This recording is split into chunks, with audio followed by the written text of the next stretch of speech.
All right, hello, my name is Jed, and welcome to my Philosophy Corner. Today I'm joined by my friend Bright, and we're going to talk about masculinity. But first, Bright, go ahead. Tell me, who are you? Well, I'm Bright. You already mentioned my name. Yes, but who My are name you, is man? Bright. Come on. Okay, so here we go. Okay, so my name is Bright. I'm from Ghana, West Africa.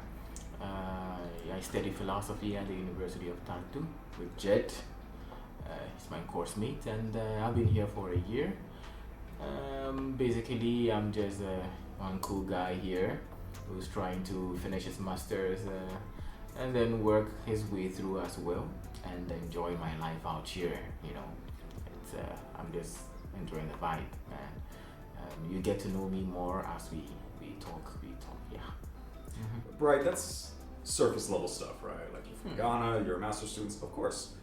But who are you, man? Like who is it that? What is it that makes Bright Bright? That's so philosophical. Oh, it's a personal question. What makes me me? Mm-hmm. I think basically my experiences, my emotions, feelings, memories, who I think I am, as in what I identify with, whether I feel like, say, I'm a man, I'm a woman, I'm a boy, I'm a girl, I feel loved and cherished, kind of. Just because I asked you a philosophy question does not mean you need to give me a philosophy answer, okay? So, I mean, if everything is philosophy, then every answer I'm gonna give is No. Uh-huh. None of that. All right, so Bright, you're a philosophy student. Give me just like a really simplified, like push down version, condensed. What is it that you're working on? Like, what is it that you're researching? So basically, what I'm doing now is meta-ethics, yeah?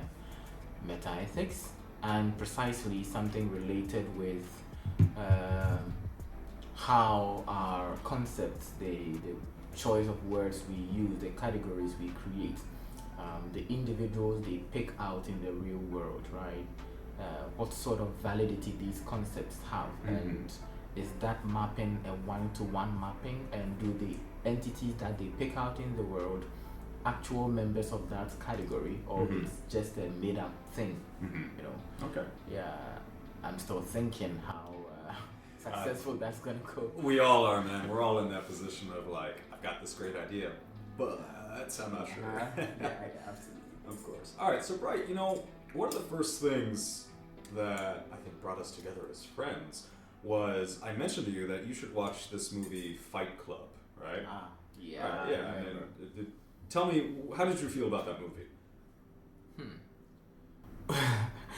Okay, so to be honest, the movie reminded me a lot about this philosophy that Nietzsche, espoused in the mid-19th century. The idea of masculinity, being a man, owning up to the problems, striving in the world, overcoming challenges and all that.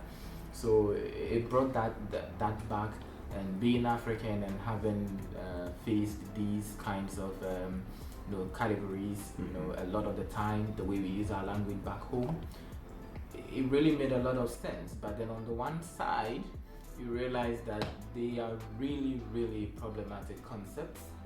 It's just like a knife, and we are using it to cut badly. We are, for the most part, hurting people with it rather than cooking food. Right. Oh, you mean masculinity?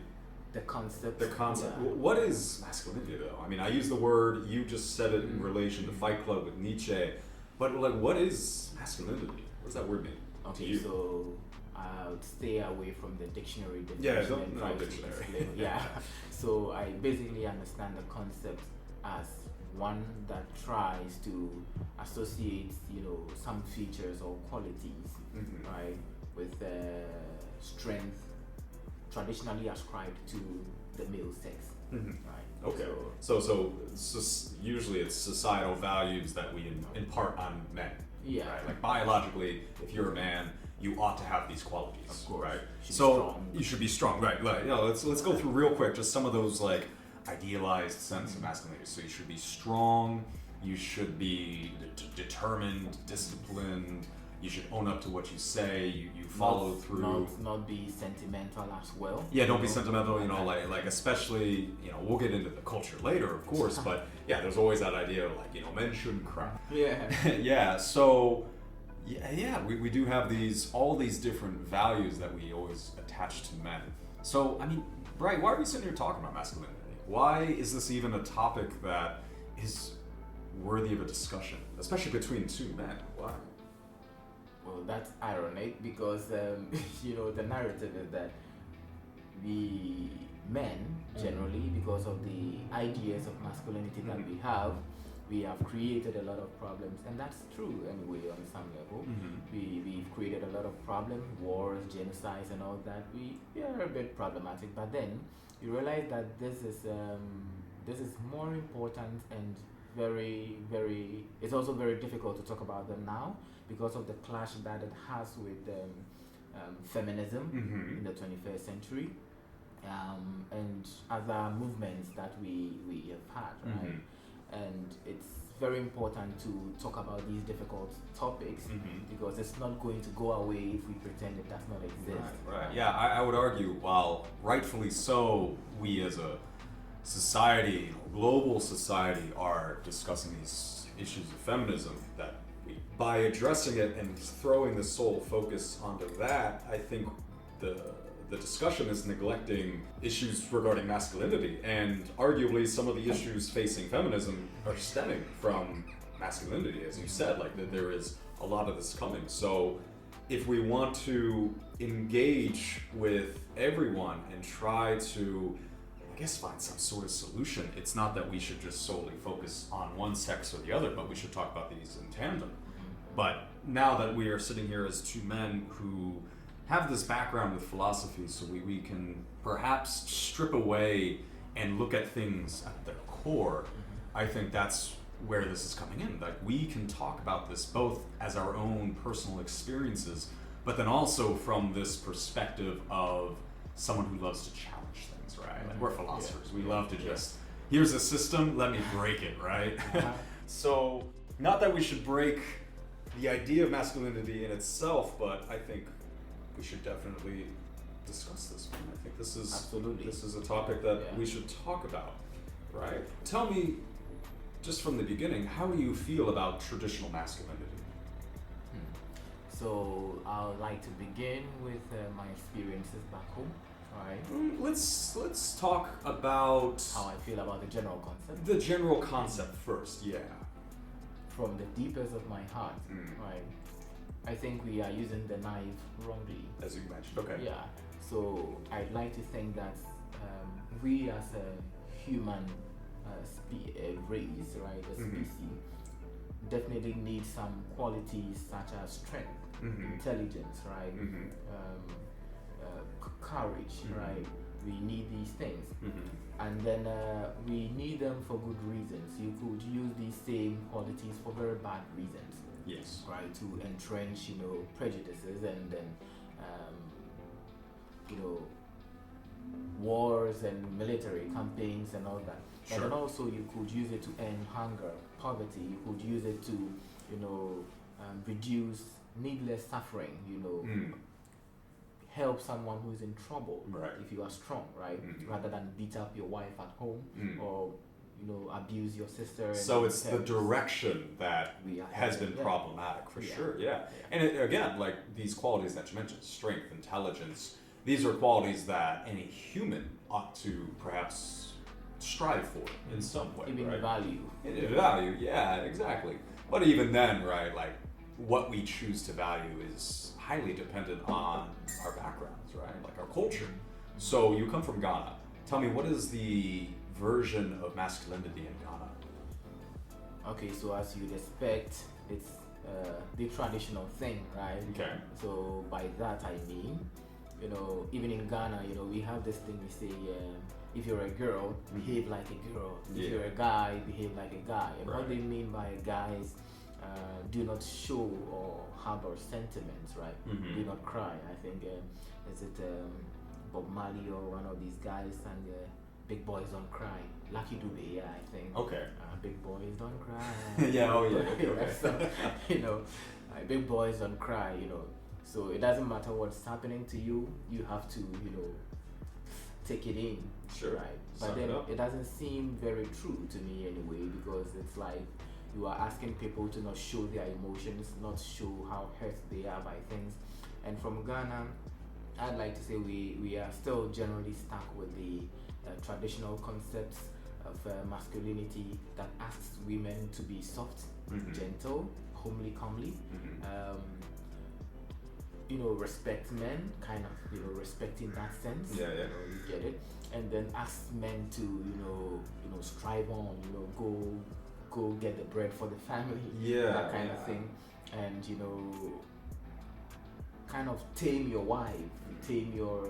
Oof, Yeah, that's problematic. Okay. Very problematic, right? Yeah. Of course, many educated people have outgrown these things, but it takes a lot of consciousness and self-awareness to do this. And for the most part, I think I'm very conscious of these problems, and I try to, try my best, of course. But I wouldn't say that I still don't have, remnants of them left in me. Okay. So you feel like, in terms of like the perception of masculinity in Ghana, you do not ascribe to this, that you have perhaps transcended it, right? Yeah. Okay. So I'd like to know how is it like in America? Definitely you're a bit. America is a bit, advanced in terms of, no, I'm not talking about military stuff. No, I know that. But you mean in terms of like social issues? Social issues. You have the civilized and economic surplus to engage these discussions that we can't have in Ghana. For instance, gay rights, etc., etc.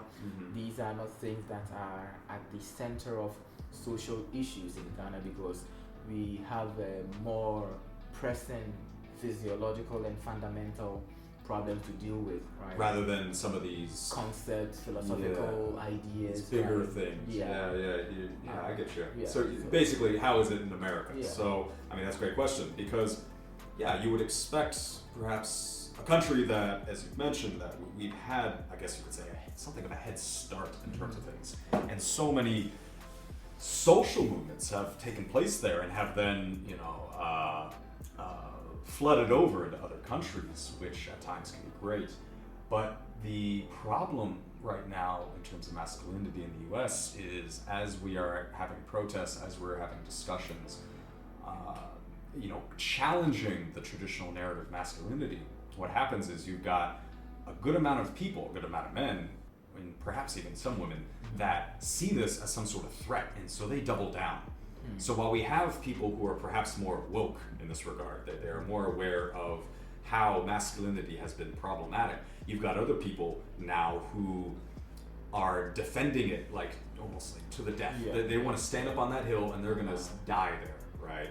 So, I mean, and I think that happens with any sort of big social change, that people have lived their whole lives with this understanding, and then somebody comes along and challenges it, and they don't react in an emotion, or rather in a logical way. They react emotionally, which is logical to a certain extent. But on some level, I think that's a positive start, because at least you have interlocutors too. But then in my country, I guess it's just possibly one individual or one person against the whole nation, right? Trying to argue that this is not the right way things should be done, of course, right? of course. So I guess your case is... It's going in a more positive direction, I will agree, but it's talks like these, I think, that really help push things along everywhere, right? By the way, how do you also feel about, masculinity? How do I feel about masculinity in general? That is a great question. It's always actually been something throughout my life that I've always just felt uneasy about. Like, anytime I'll be a man, Why? do this. I don't know, like, it was just like a feeling I got of like, why is it that I need to act in this way, right? Like, why is it the expectation of these values, of these things are placed on me just simply because I was born male, right? So, but I found myself in potentially hyper masculine environments, right? Like in high school, I was on the American football team. So that locker room was like masculine Yeah. to the max, right? Okay. And I just couldn't relate to that. I could play with those guys and we had a great time, but like when it came to like the way that they would talk about certain things, especially about girls, I was just always uncomfortable. I was like, why are we talking like this, guys? Like, and so yeah, I was always a little bit uneasy about it. So in general, if somebody said, how do I feel about traditional masculinity, as you just did, I would say like it's something that I've never really subscribed to, and it's something that I think we need to challenge and talk about because of, as you've mentioned, some of these problems. So yeah, I mean, it sounds like in both of our countries we have this problem, but that's the cultures. But now let's just talk about us, right? We're men. What does that mean? Are we attributing to these traditional masculine roles? And how's that made us feel throughout your life that you've had these expectations placed on you? So, growing up, let me get very personal. So I lost my dad at a very early stage, right? Mm-hmm. I was really a kid. And so one of the very useful traits that I had to, kind of cultivate Mm-hmm. at that age was being very strong, Mm-hmm. right? Enduring pain, Mm-hmm. enduring even hunger, Mm-hmm. enduring emotional stress. Right. Right. As you'd imagine, my mom wasn't a real fan of education, Mm-hmm. as other families would expect, their parents to be. So I had to celebrate my victories on my own to get an admission even to the university. You don't have anybody to tell and all that. So you kind of have to adopt this stance, right? That I'm doing this no matter what. I am strong. Mm-hmm. I can take this heat. I can go through this.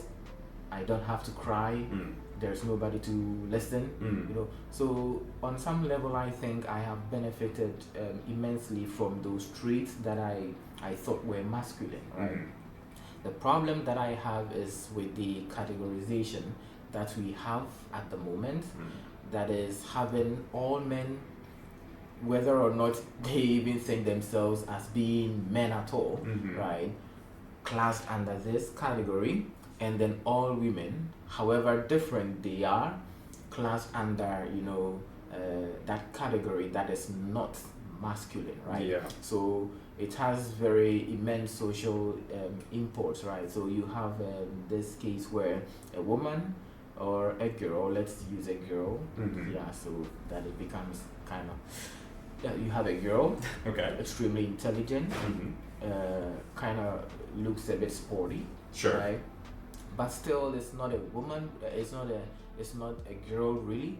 And then you kind of have society telling the girl, you have to behave like a woman. You have to behave like a girl, else you are not going to have someone to marry you. That kind Right. of thing. Yeah.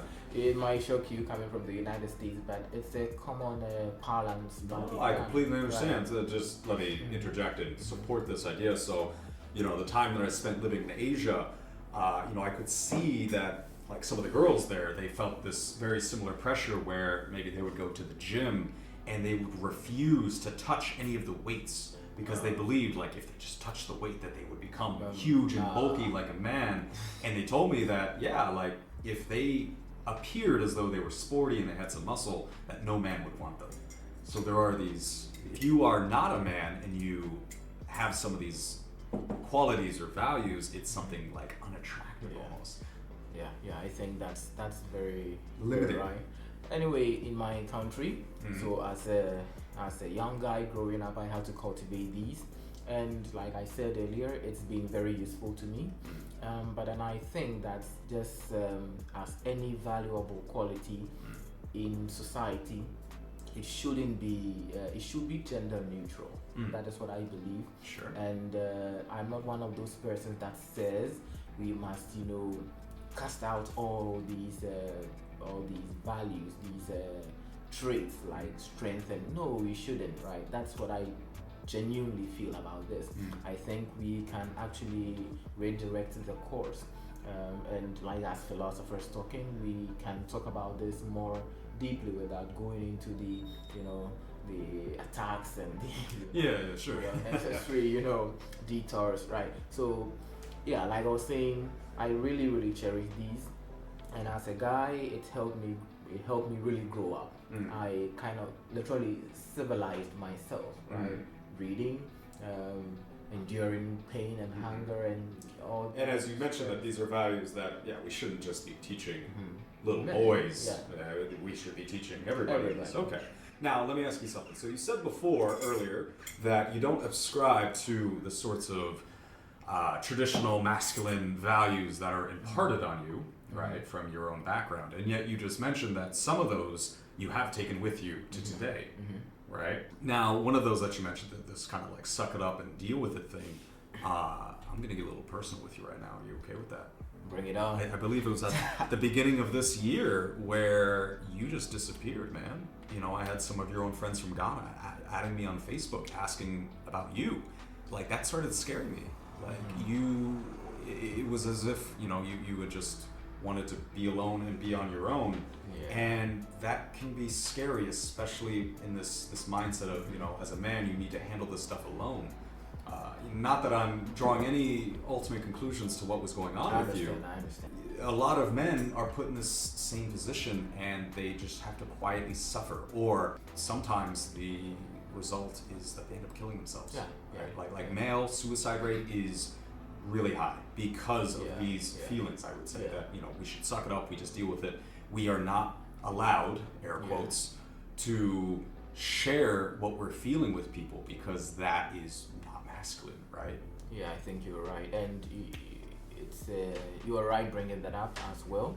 So I think at some point in time here, I felt really exhausted, right? Exhausted not because I was carrying any physical weight, sure, but because I felt like I was tired, right? I felt weak. I felt so when I had admission here, let me go back a bit. You'd expect that you go tell your mom, you go tell your cousins, your brothers, your extended family, and then you jubilate, have fun, congratulate you and all that. No, I'm not that kind of person that has that kind of family, right? So you celebrate your victories alone and defeats alone. Right? And I actually cried, right? Because I was really tired, and there is nobody to talk to, really. Right? Why didn't you talk to me? Well, that's perhaps a deeper question. Why didn't you talk to anybody, including Crystal? So it's the reason is that I've been doing this for over like 20 years, like dealing with stuff on my own. I mean, so what I do is that I recede from all public whatever, like any sort of social contact. I just get in my room, just shut the door, think deeply, write down my plans, whatever to do. If I have to cry, I cry. If I need to think, if I need to sleep, I sleep, play some video games. Because on some level I feel like I don't need to burden friends who also have their own problems with unnecessary stress and my stories, my long-winded problems which might not appear problems to them at all, right? So it was out of prudence that I didn't really talk with other people, and I think out of habit too. Do you think, like, say this habit, but do you think that this is stemming from being a man, having these masculine expectations? So I think we have to be really honest in this discussion. Please. And yeah, I think so. It's part of it can be traced to those traits and those qualities that I think I have imbibed. I think they signify strength and being a man and all that. But then I also realized how easy it is to break, as a man, how easy it is to break because you have harbored these. You're a human. You have harbored these emotions in for too long, and you just can't contain them.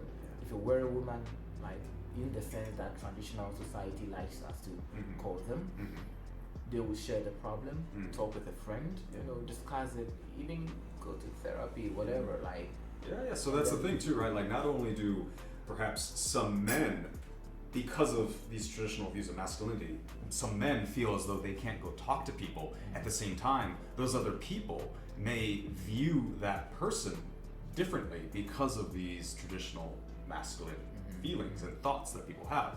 So, I mean, I've been in the exact same boat as you, man, where, you know, I was having some personal issues, and, you know, I felt as though in the same way that I should just kind of deal with this on my own. And it got to the point where things were getting really bad, and I needed to talk to some people. And I can remember verbatim that I reached out to a friend, and you know what they said? They said, "Man up." oh, that. Yeah, but like that's completely dismissive of what's going on, right? Like as a person, as a human being, to reach out to somebody, and for that to be the response because of these traditional values that people have in their minds. I mean, that's why, as I mentioned before, there's this suffering. There is this alternative. They tell you, "C'est la vie." This is the way of the world. That's life, in French.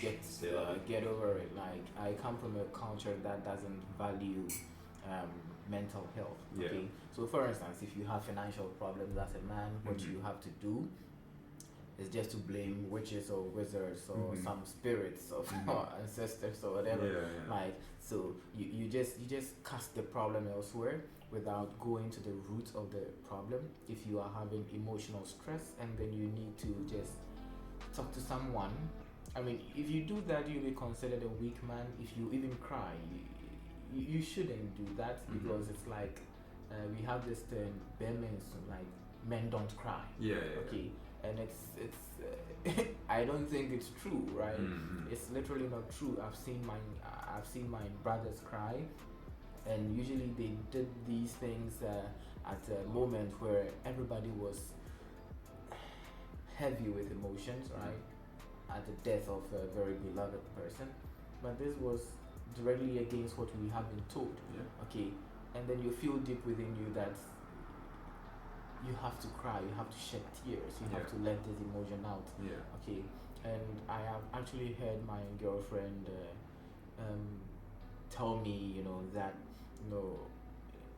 she's waiting for the day, she'll see me cry, because she thinks I'm this hardcore, kind of guy that dismisses.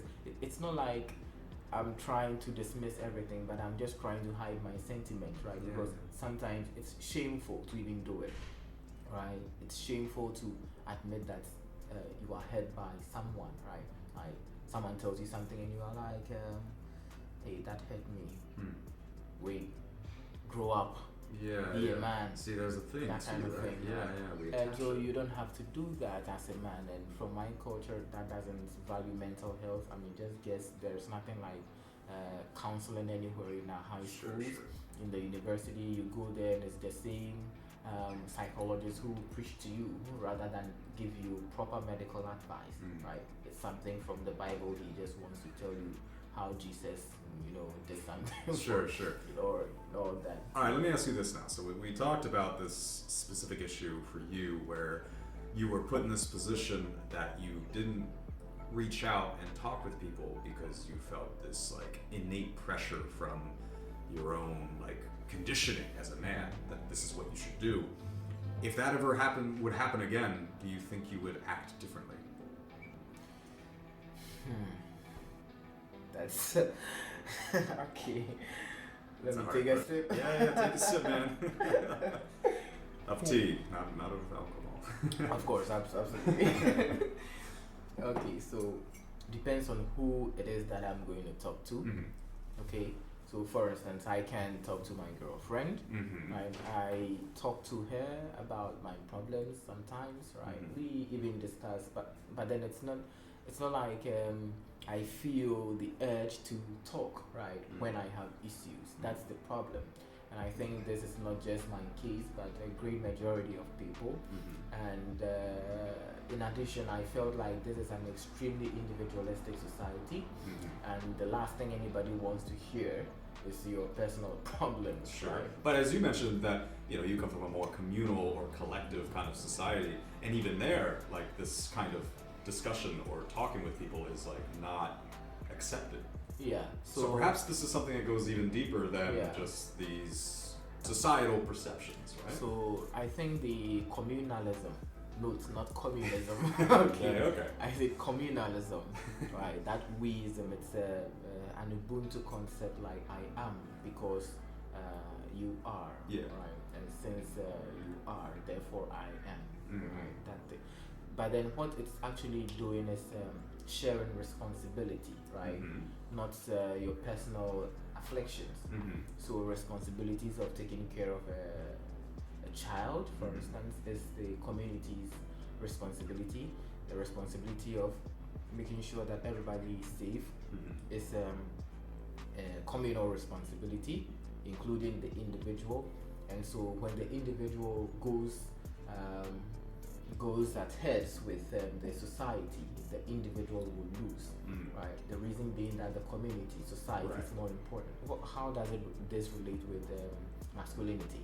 So it relates with masculinity in the sense that so far as your traits embrace these categories that society has created, then you are accepted. It's fine to talk about them. But the moment it goes against these categories, then there is this social, public opprobrium against even bringing it up. You wouldn't even dare to talk about it. So that's a distinction. You might think that, because it's a communal society, then you can share your problems. Not every problem. Problems that, shed light more on what we want to hear. Yeah. Sure. Have you ever been called not a real man? Oh, yes. I remember this time in high school. By real man, it was from a girl, right? You had to buy some lunch or whatever it was for this girl and now be a real man, you are not a real man. And I didn't do it anyway because I thought this was an unnecessary expenditure and I was broke as fuck. Okay. So I guess I wasn't a real man back then, but then I just didn't buy. I have always been very conscious of these things. I'm a very introspective person. I've been very conscious of these things from an early age. I've spent most of my life alone, really watching people. But how does it make you feel that when somebody comes up to you and says you're not a real man? How does that make you feel? Well, basically, I'm like, fuck off. Okay. The same I'm as like before. that. Yeah, man, fuck off. It's like usually when someone says that, they actually expected you to do a favor or they're trying to manipulate you. Exactly. Yeah. I'm like, dude, fuck or whatever that means. Stop saying that so much, man. This is a public podcast. I thought we were alone. No, it's okay. It's okay. Okay. Has that happened to you? Yeah. I'll be a little bit personal here as well. So, as a person who I would identify myself as a bisexual man, I have found myself in quite a few situations where this has been the case, right? So, one of those tenets of masculinity is that you should only be intimate with women, right? And this is true, when there's a man who is behaving, quote unquote gay, that's always seen as not masculine. And so there's definitely been a few times, even with some girls, where I mentioned to them like, oh yes, I am bisexual, and they're like, oh, so you're not a real man. What? Yeah. So it's just like this whole that's such a weird thing to say. And perhaps in the same vein, I tell them, well, fuck off. Right? This is who I am. I'm tired of that. Yeah. But there have been, back when I was maybe a young teenager, and people would say something to the lines of that, it would start to influence me, right? Perhaps I didn't have this introspection as you did, so I would become manipulated to a certain degree, and it's not okay. I don't know if you ever had this. You're working with a group of guys, and then one guy is like, I don't think, Jed, you could go ahead and speak to this lady, and then Jed goes all like, yeah, I can. I mean, let me just do this, and you walk up to the girl, and this challenge, little mind games, we play with ourselves. I don't know if you ever had that. Sometimes. And another thing that I guess we're just talking about what annoys us, but anyways, there are these moments where we're sitting down, quote unquote, as men, and the kind of conversation is different as if there was a woman present, right? So there's a lot of guys, once we sit down, we start they talk about girls, and they talk about it in such a not okay way, right? Mm-hmm. But you also still kind of feel a bit of pressure to maybe not go along with it, but not to say anything, right? There is that social pressure, right? You want to be in the group, and so if you're that one guy who's, challenging what they're saying, you're like the cuck, right? Like that's always the term we use in the US. And so that really is difficult then to engage with other guys and like try to get them to realize that what they're saying could be problematic in the long run, right? I mean, have you ever felt pressured in a group of guys to... Definitely. So I think I've told you this before, that I lived in a hostel, we call them halls in Ghana. Right, it's an all-males hall. Right, it was built in the 60s. It was a donation from Queen Elizabeth, so it's called the Commonwealth Hall. Okay. Right, and our nickname is like the Vandals. Right, you can just Google that. It's man, that's the most. I think I remember you sent me a picture of a guy like bench pressing, and all these guys are sitting around like that's the most toxic location on the planet, I think in the Milky Way. It's like a frat house in the US. I mean, more than 1,000 guys, in one place, right? And every Tuesdays and Thursdays, we have these bonfires, whatever they are. We have our own statues over there. We call them. There was this statue of Bacchus, Bacchus, and he was kind of our god. We used to chant under it and go around with drums, and so girls literally were not entering the place. So when I first got into the hall, I think I got offended when someone said something in Akan, in my traditional local language, which translates to English as motherfucker or something. Okay. Right. And I was kind of offended, and the person was like,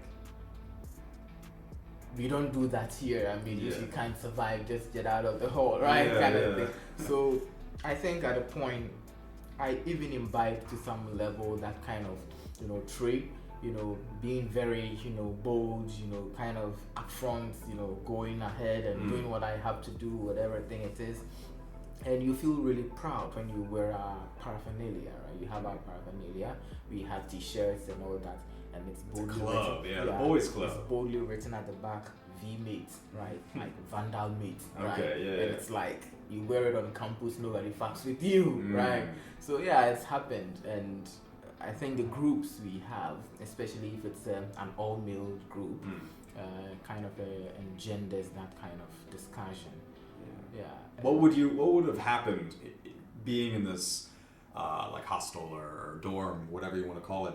What would have happened if you had pointed out some of the problematic discussions that were going on? Like some guys talking about girls, in a bad way. You are literally trying to sabotage your reputation. A 70-year tradition that in some way, has instilled discipline in the boys, right? Out there, it's an all-boys hall, and we have a chief. We kind of stool him, and he kind of punishes students in the hall and he's so powerful to the point that we sometimes, I think historically, they sometimes go demonstrate against government when we have military like leadership in our country and all. So it's a tradition there, right? So there is this one guy who's woke me and then going to say, oh guys, I think we should look at this closely. Like, dude, fuck off. Sit down. You like or that get term, out. fuck off. Or get out, like, get out. But see, there was an interesting thing there that I just caught on to. You were presenting this guy as an example, and you started talking as if he was a very soft person. No. So you were just attributing somebody challenging this as a weak man. Oh, okay. Is that a problem, right? Come on. I'm just saying, that's... things that make you happy. If you have to play games that are, traditionally, feminine kind of thing.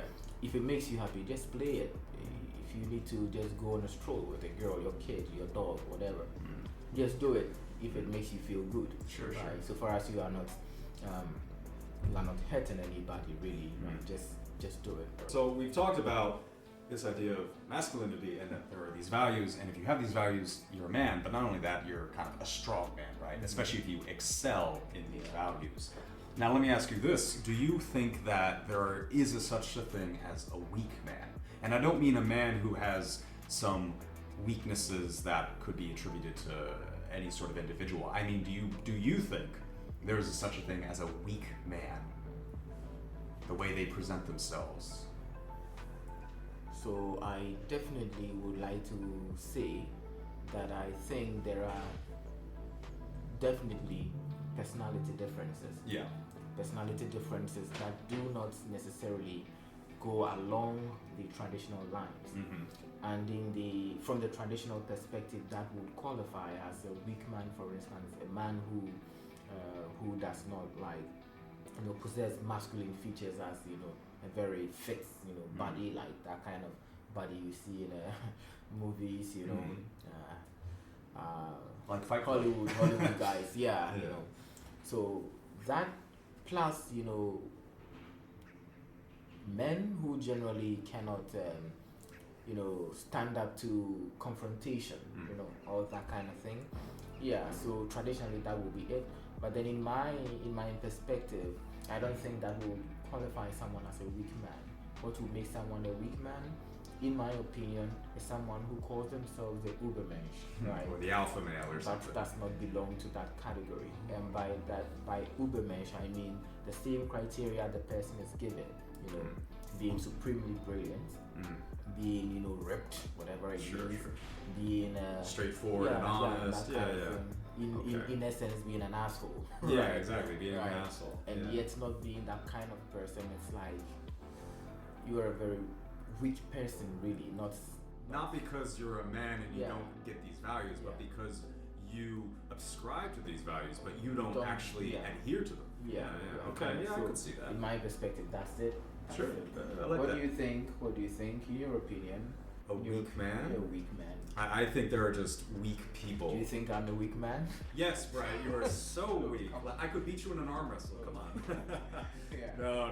I don't. I think perhaps in the same line of thinking as you, but I would think that there are weak people, weak individuals. That it's more personality, just some sort of quirks or the way in which they present themselves is they are presenting themselves in such a way that they almost want people to step over them. And this isn't just for men, it could also be for a woman or a non-binary person. It's just weakness in terms of that. And what is weakness? I mean, that's just different kinds of personality traits. Don't you think the progress of human society has made Oshios, the idea of strength, like you do not really need strength to succeed in society today? So that's a very good question. And I've talked about this with somebody like forever ago, that for the longest time in human history, strength was the go-to, right? I mean, you think back all the way back, you needed strength. We needed people who could run down the deer and kill it because we needed to eat, which is perhaps where a lot of these values stem from. But nowadays, right, like we don't need to be strong. Like we're not hunting, we're not doing this or that. We need to be smart, perhaps, right? Yeah. In order to live in this sort of advanced society, we need to be able to think on our own. We need to have all these other qualities, but like physical raw strength is, unless you're helping your friend move, you don't need strength for anything. So I don't know where I saw this, but then even on some level, being little, not being the tough guy around has its own advantages, right? For instance, if someone is very big and right, and you are very little, right? You are mobile. They are immobile. Sure, right? sure. There's that too. If they are very gigantic, right? And you are this, miniature entity out there. They are seen. They are obvious, right? I mean, in the bushes, they are conspicuous, but you are hidden. Sure. And so you could actually have great use of these features that you have that society doesn't think that it's masculine. For instance, in most of our most important, persons, right, that have existed in history, right, most illustrious individuals, whether we are talking of Newton, Einstein, we're talking about these great guys. They did not look like this strong masculine guy out there, right? That you would want to say, oh, this is a man. They weren't that kind of people, right? So in one sense, you could say that the idea of masculinity is grossly mistaken in some sense, because it does not actually tell us what you need to succeed in society. Because I mean, I guess that's the whole idea. These are features and traits that you need to be excellent, to be the leader of the group, to be the whatever it meant for our ancestors, right? But then now it is not really true. It does not apply. You need intelligence. You need to be, you need critical self-reflexivity. You need to understand people's pains and emotions. You need to bring your family up, right? You need to assist help. You need to, help someone who is in need and all that. And by doing that, you create this circle of society around you that understands that you are a good member of society who helps, and that when you are in need, you can also rely on them to help, right? So, I mean, what do you think about that? So, to be honest, Bright, I think we're getting too broad here. We're getting too conceptual, too theorizing. I want to bring it back to us, all right? Okay. I want to bring it back to our experiences as men, right? Because we've been talking about this, and I think that's okay, but there's something more to be said here. And I want to share with you something that has always annoyed me, and maybe it's something you can also connect with, is that by being a man, there is this constant competition that you find yourself in with other men that perhaps feel as though they need to be, right? So maybe I'll go to the bar or any sort of friend group or any sort of social situation, and I will always find there's at least one or two guys that are always perhaps trying to tout themselves, but they're constantly trying to be competitive and like push you down for whatever reason, and it's just fucking exhausting, right? It's just like, dude, like I'm tired of having to deal with whatever macho bullshit you think you got going on in your head, right? And it's just like, can we just like talk like we're humans? You're not being a human right now. You're being this caricature of this long thing, and it's just always just annoyed me. Have you ever had this feeling? I mean, on some level, it's like whether or not you agree with that conception of masculinity, someone is going to force it on you, right? Yes, exactly. And you either have to admit it and then play that game, or lose, right? And by losing, you can get hurt. You can spend a month in the hospital, right? So on some level, it's like, no, we are not allowing you to change what we understand about masculinity. So I think the last time I got into a close fight, we didn't eventually end up throwing punches, but it got really close, and I actually initiated.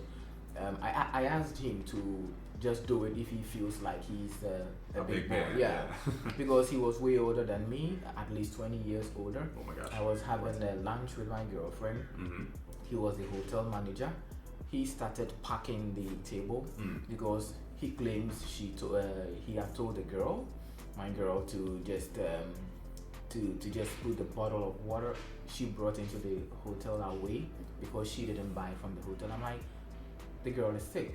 She was on medication. She was taking her paracetamol, whatever it was, and was taking the water afterward, right? This man came up, started clearing the table, like disrespectfully, right? And then I kept my cool for a while, but he was really, really getting on my nerves, right? So I just stood up to him and then was like, if he just messes with me, he's going to spend the rest of his year in the hospital, right? So I think I really got furious, and afterward I was like, oh, was that me? Because I thought like this guy was just pushing it too much, right? And I had to put all civility away, right, in order to have him stop.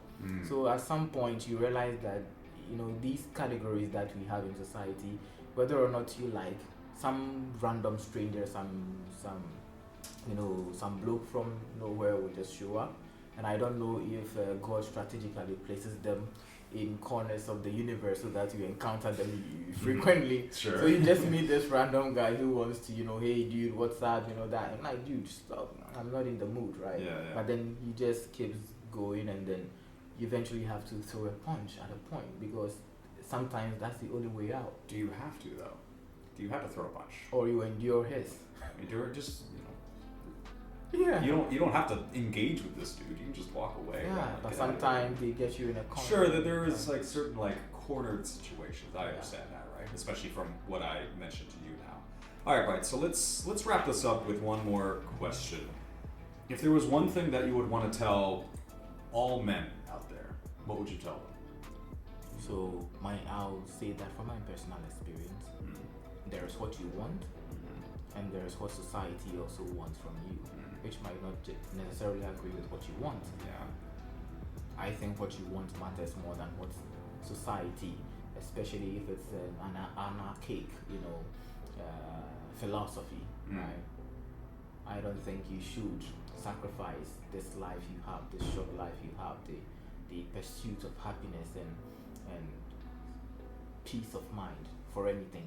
Doesn't matter what it is. So you're saying that men should not try to listen to society's constant pressuring of masculinity. Cry if you have to, if you feel pressured. I mean, just if you love some girl, just tell them it doesn't mean you are weak. You don't have to, start showering money on them to know that. Just live your life, man. Yeah, be happy. Just do that. I mean, that's for me. What about you? What would I want to tell all men out there?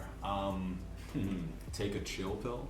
I think a lot of men out there need to take a step back and really reevaluate things. So if there was one sentence I could say is, reevaluate the way in which you look at the world on the basis of masculinity. As you even mentioned, there are some values found in masculinity that are good for any person out there, but you need to reevaluate the direction. So that way the knife isn't cutting bad, but that it is a knife, one in which anybody could use, and one that makes you feel more fulfilled with your own life. That's what I picked up on. That's what everyone else just picked up on.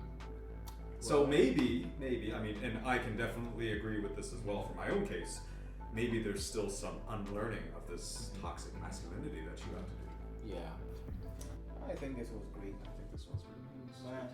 Yeah. Why are you shaking me like a man? Why are you shaking me like a man? You just like squeeze my hand there, No, motherfucker. come on. No, you're fine. Alright, man. Good talk. Cool. Sure. Thanks for listening, everyone. All right. Thanks.